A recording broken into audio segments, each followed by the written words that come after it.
الحمد لله رب العالمين والعاقبة للمتقين والصلاة والسلام على أشرف الأنبياء والمرسلين نبينا محمد وعلى آله وأصحابه أجمعين ومن تبعهم بإحسان إلى يوم الدين أما بعد. ہم صلاۃ الخوف کے بارے میں پڑھ رہے تھے، یعنی کہ جنگ میں نماز کیسے پڑھنی ہوتی ہے نا. پہلے ایک صفحہ نماز پڑھتا ہے، ایک وہ صفحہ کیا کرتا ہے، ڈیفینس کرتا ہے. پھر ڈیفینس کرنے والا صفحہ نماز پڑھنے کے لیے آ جاتا ہے، اور نماز پڑھنے والا صفحہ جو ہے وہ ڈیفینس کرنے کے لیے جاتا ہے. تو ایسی ہی وہ نماز پڑھتے ہیں، اس کو صلاۃ الخوف کا نام دیا جاتا ہے اسلام کے اندر. تو ہم یہاں پہنچے تھے، اس کے بعد یہ آیت ہم نے پڑھی تھی، ہمیں پھر یہاں سے پڑھنا تھا. فَإِذَا قَضَيْتُمُ الصَّلَاةَ، جب تم نماز کو پورا کرو. ٹھیک ہے، قضا یقضی بولتے ہیں پورا کرنے کو یا فیصلہ کرنے کو، ہے نا. تو یہاں مراد ہے پورا کرو گے جب تم. فَإِذَا قَضَيْتُمُ الصَّلَاةَ، جب تم نماز کو پورا مکمل کر دو، فنش کر دو. فَاذْكُرُوا اللَّهَ، تم یاد کرو اللہ تعالیٰ کو، تم ذکر کرو اللہ تعالیٰ کا. قیاماً وقعوداً، کھڑا ہونے کی حالت میں بھی اور بیٹھنے کی حالت میں بھی. وعلی جنوبکم، اور اپنے پہلوؤں پر، اپنے سائڈس پر. فَإِذَا اطْمَأْنَنْتُمْ، پھر جب تمہیں اطمینان آ جائے گا، جو تم مطمئن ہو جاؤ گے. فَأَقِیمُوا الصَّلَاةَ، تم نماز قائم کرو. إِنَّ الصَّلَاةَ، جو بے شک جو نماز ہے، كانت علی المؤمنین، وہ مومنوں پر ہے. کتاباً موقوتا، وہ فرض ہے اپنے مقررہ اوقات کے اوپر. کتاباً یعنی کہ فرض ہے وہ. فرضاً، کتاباً ای فرضاً، فرض ہے وہ. موقوتا، اپنے مقررہ اوقات کے اوپر. اس کا مطلب نماز فرض ہے اپنے مقررہ اوقات کے اوپر، یعنی کہ ٹائم بھی فرض ہوتا ہے. جس ٹائم پہ انسان نماز، کوئی بولتا ہے میں فجر اور فجر ظہر مغرب عصر مغرب عشاء پڑھتا ہوں شام کو آرام سے، ایک ساتھ کرتا ہوں اللہ تعالیٰ کی عبادت شام کو. کچھ لوگ کرتے بھی ایسا ہے، وہ صحیح ہے نہیں. کیوں؟ کیونکہ ان الصلاۃ کانت علی المؤمنین کتابا موقوتا، نماز اپنے مقررہ اوقات پر کیا ہے، فرض ہے. تو جنگی صورت میں بھی کیا، نماز پڑھنی اپنے مقررہ وقت پر. اب آپ کو سمجھ آئے ہوگا کہ وقت کی امپورٹنس کتنی ہے. اتنا خطرناک ڈسپلن سکھا رہا ہے انسان کو اسلام. نماز کا پابند اتنا رہنا چاہیے. اینڈ جتنا انسان رہتا ہے نا، یہ رہتا ہے پابند کسی چیز کا، اس کا جو سرکاڈین سائیکل ہوتا ہے نا، وہ ردم جو ہوتا ہے وہ ایسی بن جاتی ہے پھر نا، وہ بن جاتا ہے ڈسپلن. سچ میں، سچ میں نماز ہر دن 5 وقت پڑھنے والا بہت ڈسپلن میں رہتا ہے زندگی میں. ایکسپیرینس کیا ہے میں نے زندگی میں، ایسا ہوتا بھی ہے تو پتہ ہی ہے. اس کے بعد اب میں کیا بول رہا تھا آپ کو، اچھا یہی والا ہے، دیکھیے. پھر جب تم نماز ادا کر چکو تو اٹھتے بیٹھتے اور لیٹتے اللہ کا ذکر کرو. ہے نا، یہاں پہ اٹھتے بیٹھتے اور لیٹ کے اللہ کا ذکر کرتے رہو. اور جب اطمینان پاؤ تو نماز قائم کرو.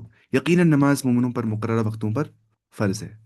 پہلے یہاں پہ کیا آ گیا، مراد اس سے کیا ہے، مراد یہ جو خوف کی نماز ہوتی ہے، ہم دیکھیں گے کیسے پڑھنی ہوتی ہے. ٹھیک ہے، خوف کی نماز جو ہے وہ کیسے پڑھنی ہوتی ہے. دیکھیے، اس آیت میں صلاۃ الخوف کے بارے میں آ گیا ہے. ٹھیک ہے، اس کا حکم دیا جا رہا ہے. صلاۃ الخوف کے مطلب کیا ہوتے ہیں، خوف کی نماز.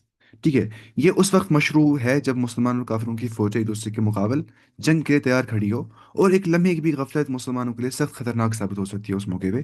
ایسے حالت میں اگر نماز کا وقت ہو جائے تو صلاۃ الخوف پڑھنے کا حکم ہے، جس کی مختلف صورتیں حدیث میں بیان کی گئی ہے، مختلف صورتیں اس میں بیان کی گئی ہے. جو نا کتاب عمدۃ الاحکام، اس میں لکھا ہے اچھے سے. مثلاً فوج دو حصوں میں تقسیم ہوگی. جو فوج ہے وہ دو حصوں میں تقسیم ہو جائے گی. ایک حصہ دشمن کے بالمقابل کھڑا رہا تاکہ کافروں کو حملہ کرنے کی جسارت نہ ہو.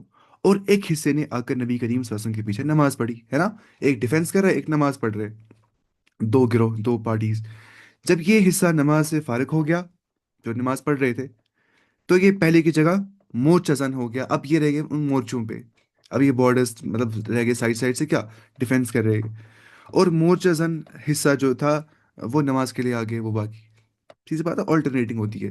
پہلے وہ یہاں آتے وہ یہاں آتے یہ وہاں جاتے، پھر وہ یہاں آتے یہ وہاں جاتے، ایسے ہو جاتا ہے اس میں. ایسے پڑھتے 2 رکعت وہ. ٹھیک ہے، بعض روایت میں آتا ہے کہ آپ صلی اللہ علیہ وسلم نے دونوں حصوں کو ایک ایک رکعت نماز پڑھائی. دونوں حصوں کو ایک ایک رکعت نماز پڑھائی. اس طرح آپ وسلم کی 2 رکعت اور باقی فوجوں کی ایک ایک رکعت ہوئی. آپ وسلم کی 2 رکعت ہو گئی، اور باقی جو فوجی ان کے دو رکعتیں ہو گئی. ان کی سوری، آپ وسلم کی کتنی رکعتیں ہوئی، 2 رکعتیں. ان کی فرسٹ رکعت پڑھی تھی ان لوگوں نے، شاید مجھے لگتا ہے لکھنا پڑے گا اس سے اگر سمجھ نہیں آ رہا ہے کسی کو. دیکھیے فار ایگزامپل، یہاں پہ امام ہے فار ایگزامپل. ٹھیک ہے، یہاں پہ کچھ لوگ اس کے پیچھے نماز پڑھ رہے ہیں، اور یہ جو یہ کالم 1 ہے، ٹھیک ہے، پہلا صفحہ. اب دوسرا جو صفحہ ہے نا، یہ مانی میں رکھوں گا کسی اور پین سے، یہ یہاں پہ. ٹھیک ہے، یہ کیا کر رہے ہیں، ڈیفینس کر رہے ہیں.